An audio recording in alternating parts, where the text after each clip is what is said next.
Absolutely. So the area that we're in right now, while Roman is behind us, Samar and Naveen also have access. The back of their enclosure faces this space. This is our memorial garden.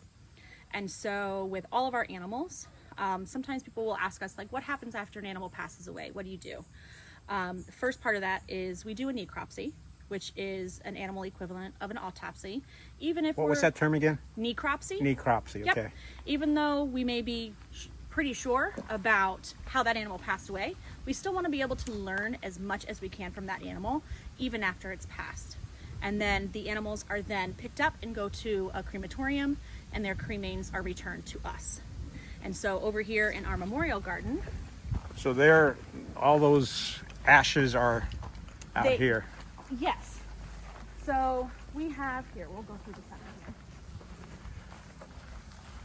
Now, when did this memorial garden begin? Because you mentioned this group started, what, 52 years ago? Yeah, this December I think is our 52nd anniversary. It hasn't been around for that long, but it's been around a couple decades. Okay. And we make a name stone for every animal that's passed.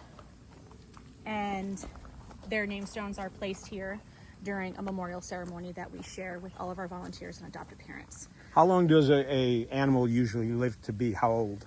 How long do you think? In the wild. Another quiz question. Nope. You ask me, I ask you. How long do you think a tiger is going to live in the wild? In the wild? Yes. As long as he's not hunted, 20 years. 20 years. Excellent guess. Cut that in half. 10. 8 to 10 years is the average lifespan for your big cats. All right, so that's similar to a big dog's life. A bigger dog, sure. Right. And then our small cats tend to live, their species tend to live about 10 to 12 years in the wild. The wild is hard. They literally have to fight for access to every single resource they need to survive. It is where they belong, but it is still hard. And that reflects in their lifespans. Here at a sanctuary where they're coddled every day, we get to coddle them because they're all here because at some point in their lives, humans have let them down. So we get to be the ones that provide them the quality care they deserve for the remainder of their lives, whether it's 6 months with us or it's 16 years. Most of our tigers and other big cats tend to live into their late teens, even early 20s. And then our small cats, we really get spoiled. They tend to live into their early to mid 20s. Earlier you mentioned the tiger situation over there.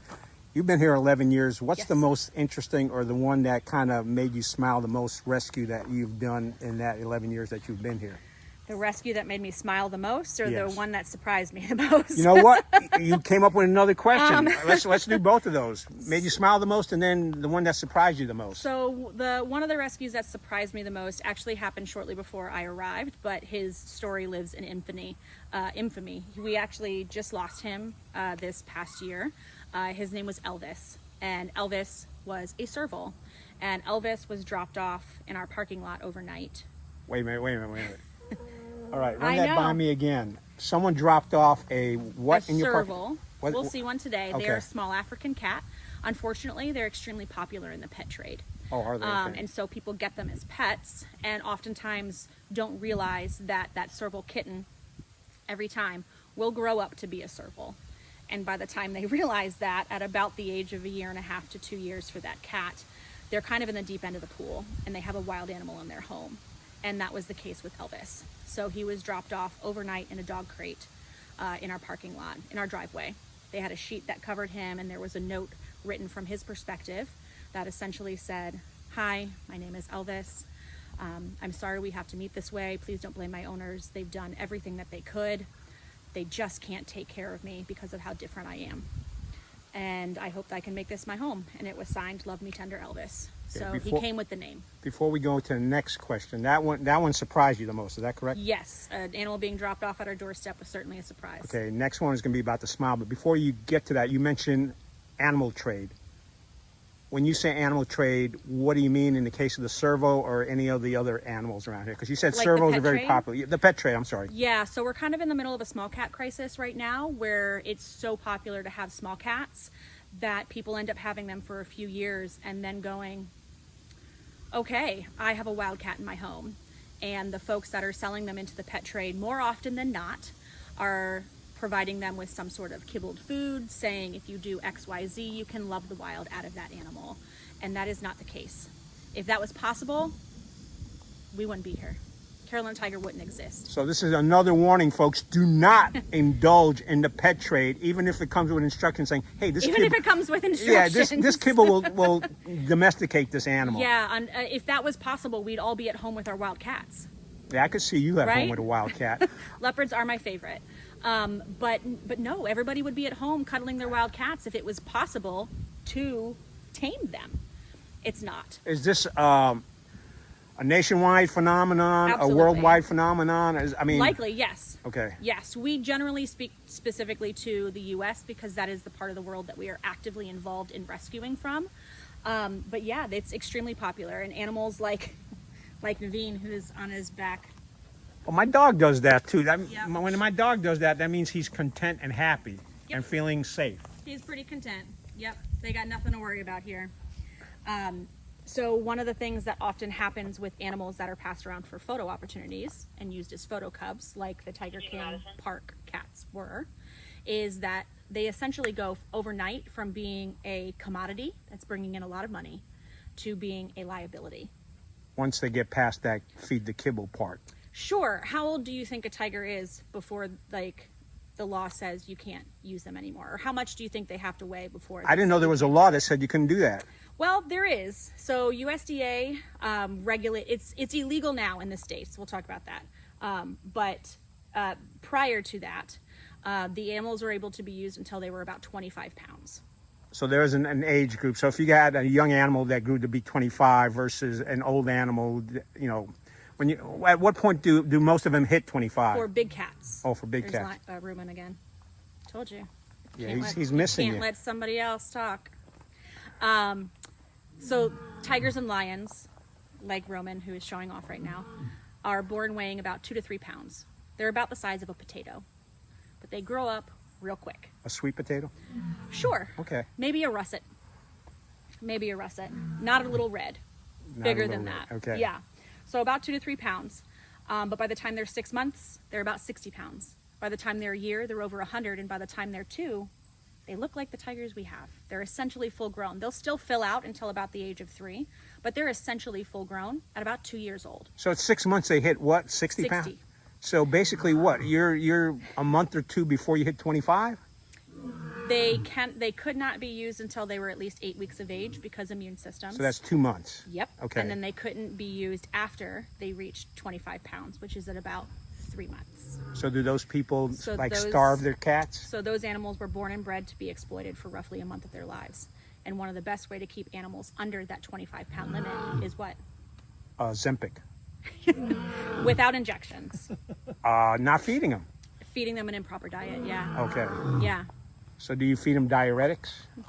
We do not. Well, I'm not talking about you. I'm talking about the folks that take advantage of them. There's a lot of different types So of now care it's that goes out. into It's that. outlawed. You cannot. It is.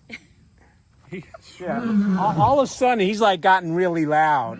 He's like, "Hey, you're not paying attention to me." He's right in that corner behind the shade cloth. Yeah, that's all right. Lions are really territorial, so we have the shade cloth on the edge of his enclosure, so he doesn't feel the need to get super territorial when he sees it. All right. Well, I'm not worried. I think I can outrun Glenn, so that's fine. I don't even remember what we were talking about. We were talking about that it's outlawed now to be able to do the Yes. photo ops. So when the Tiger King seizure occurred, it kind of started a snowball effect. Like I said, when people watched Tiger King, it brought that drama right into their living rooms. None of that for our staff was new information because this is the world we live in. But for a lot of people, they got to see kind of the curtain pulled back and the type of care that those cubs get for the short while that they are profitable to those individuals. And oftentimes after they become that liability, they get sold off into the pet trade. They get sold off to other entertainment facilities, other roadside zoos, where they just get continued to be exploited for profit. But lucky enough, these guys stayed at the Tiger King Park. So when you think about the type of personality that an animal would have to stick around at a facility like the Tiger King Park that was exploiting for profit, what type of personality do you have to have? Are you going to have the National Geographic version of the tiger? Or are you going to have the chuffy tiger who comes up to the fence? You're going to have the chuffy tiger that comes up to the fence. And these tigers that we got have that personality. They're social. They're not friendly. That is an F word we do not use around here.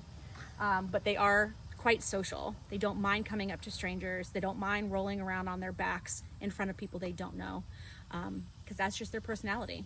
But lucky enough, the federal government stepped in, saw the disservice that was being done to those animals, saw the violations of the Endangered Species Act and the Animal Welfare Act that were being done to the animals under their care, and all of those animals were seized from the property.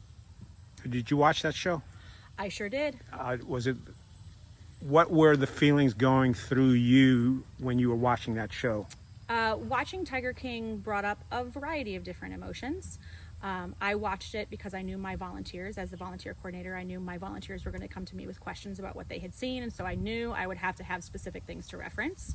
So I hit play and I binged all the episodes because I only wanted to hit play once. And it's, even though you know it's happening, it's still visually kind of shocking. The one image that stands out in my head from that docuseries was when the character that they're profiling in it, the main character, there's a female tiger giving birth, and he uses a stick to pull the cub through the fence.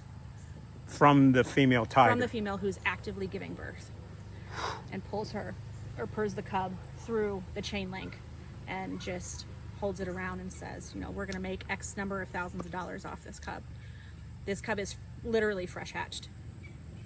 And so that's the level of disservice that's done to these animals at those types of facilities. And so when Tiger King happened, again, it really opened people's eyes. And thanks to that, the silver lining is, one, all of those animals are now living their lives at accredited sanctuaries like us across the U.S. And two, the Big Cat Public Safety Act was passed, finally. And what is the Big Public Safety Act? The Big Cat Public Safety Act bans the private ownership of mostly big cats, but a few others as well, nationwide. So it's tigers, lions, leopards, jaguars, cougars, clouded leopards. Did I say cheetahs? No. Cheetahs, and hybrids of those animals. I might be missing a species or two, so don't quote me. So it sounds like if you try to crossbreed something, come up with a new quote-unquote species, it would still fall under the Big Cat Public Safety Act. It also banned cub petting.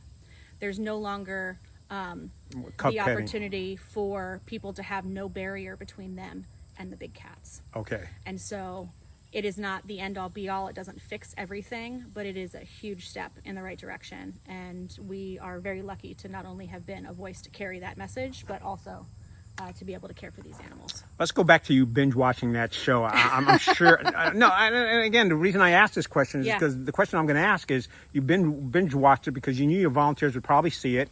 Yes. And it was probably cringe-worthy beyond belief when you're watching it. But what were some of the questions that you were asking, and what were some of the answers you provided to your volunteers? One of the questions that we got a lot was, are all of those facilities like that? Do they all pull these cubs right away? And unfortunately, you can only make profit off them when you're using them for cub petting when they're very young. So yes, that is the pull the curtain back on the wizard. That is the glimpse into what the lives of these animals look like after their 10-minute photo ops. All right. Where are we going on to next? We're going to go to Red Wolves. Yeah, but he also asked you what was the... Oh, that's right. What was your favorite? Thank you very much, keeping me straight there. What was your favorite in the time that you were here? Favorite adoption story? We're going to go meet her. Let's go meet her. All right.